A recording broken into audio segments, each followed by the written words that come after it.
Alright, chat. I think it's time to update the Sandrone calcs for the most recent beta version. Oh, man. Okay. Yeah, let's just make it on new sheet. Yeah. 4 days before preload changes. I mean, whatever, man. Whatever, man. You see the Lohen SSC calcs on Twitter? Yeah, I mean, it makes sense, right? Like, I talked about that.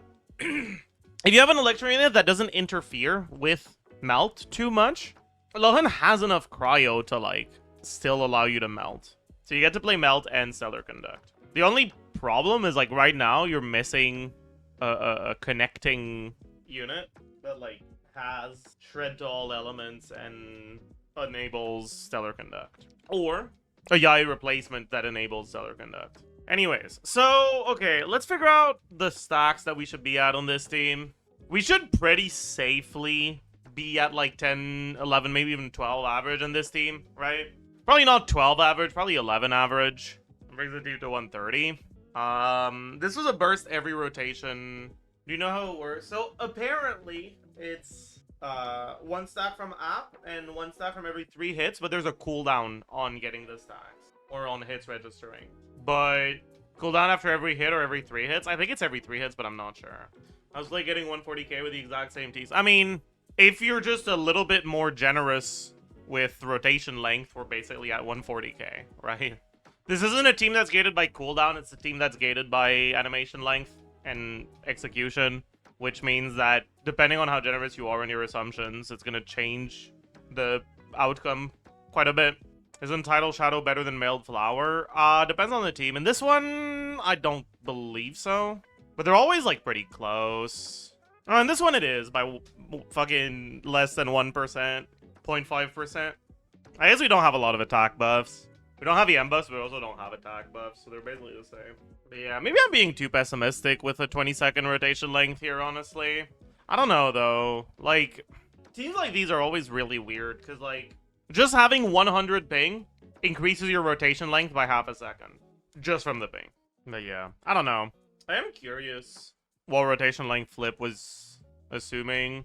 It's assuming 7 hits from Yai, which is reasonable. 20 from this, which may be unreasonable. Tunnels you need to upgrade for Qiqi, and these seems none. If you use the burst, you want to level the burst, but you don't even need to use the burst. So you can just decide not to level the burst, and then you just don't use the burst, and then you're not, it's fine. Is that why they've never made proper quick swap teams? I don't think so. I don't think they care. Let's take a look at a few alternative teams, right? With the stack changes, the Nicole team should be a bit better, right?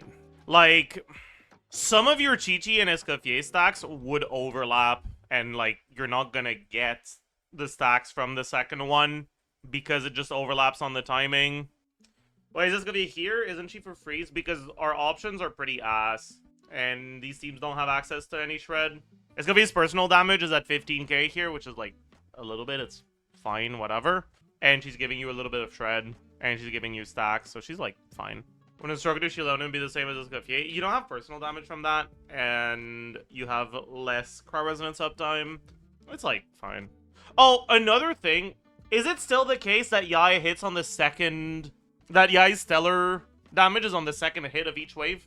But yeah, because, like, if it is still the case, that means that Yai basically doesn't benefit from crowd resonance at all. Because by design, her stellar damage happens right after she applies Electro. Which means it happens right after you remove the Cryo Aura. So she's gonna have really bad cryo resonance uptime. That might be another thing that I don't know if Flip is accounting for in his calc. Right, but like, if you give Yai full cryo resonance uptime, team jumps up. I guess it's only 1k DPS. 1 point something k. It's not that big of a deal, I suppose. Does Cryo Swirl generate a stack? I would assume that Cryo Swirl generates a stack in AoE because it applies cryo, but it doesn't in single target. Maybe it counts towards the, like, cryo hit stack counter, because it is a cryo hit, probably. But it wouldn't count towards the cryo app stack counter. AoE should be easy to max stacks. I mean, if there's internal cooldown on stack generation, then AoE doesn't change anything. It would change something for Beto, because Beto's hits in AoE are not simultaneous, but it wouldn't change it for anyone else. Dude, I can't wait for the second Stellar Shield boss to be an AoE boss, and then Yai is just like the worst fucking useless piece of garbage we've ever seen. Oh, that'll be amazing. I'm praying on her downfall.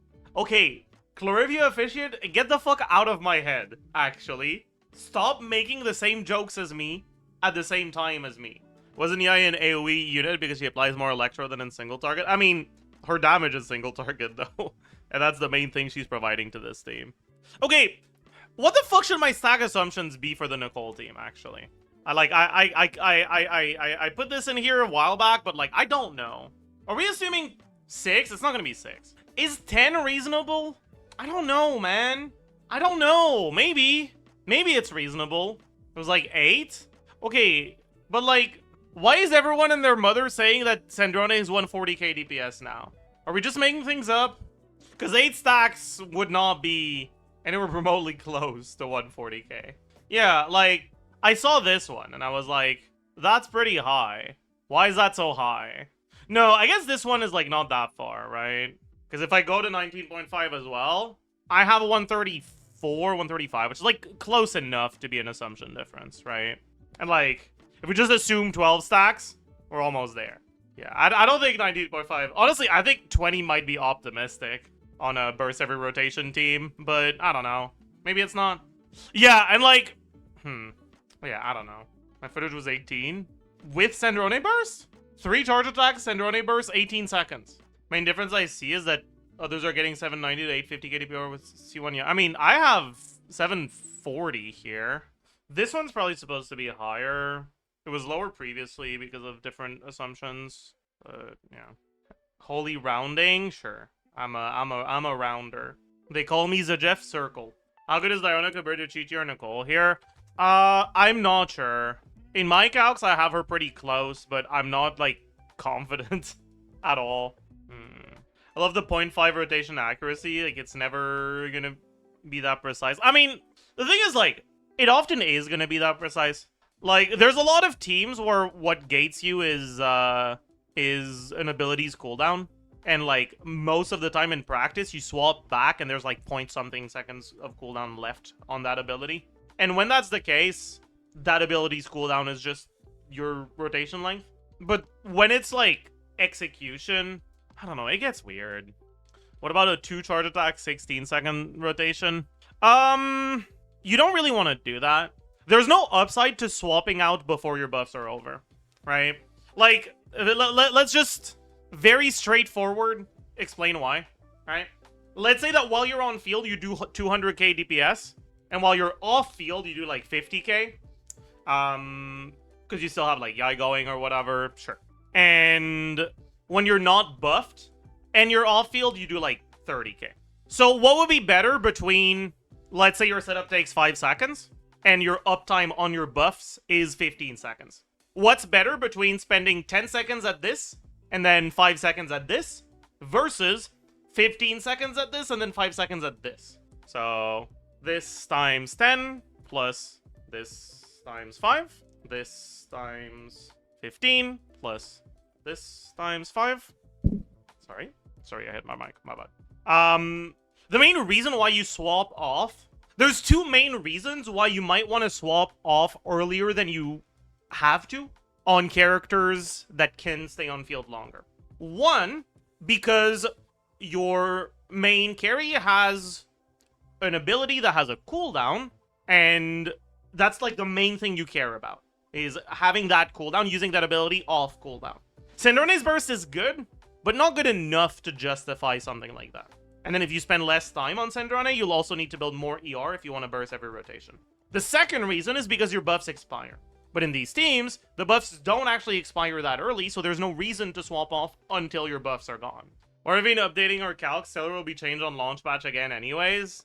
Don't talk to me. Deuce on the loose! Yeah! Deuce on the loose! Deuce on the loose!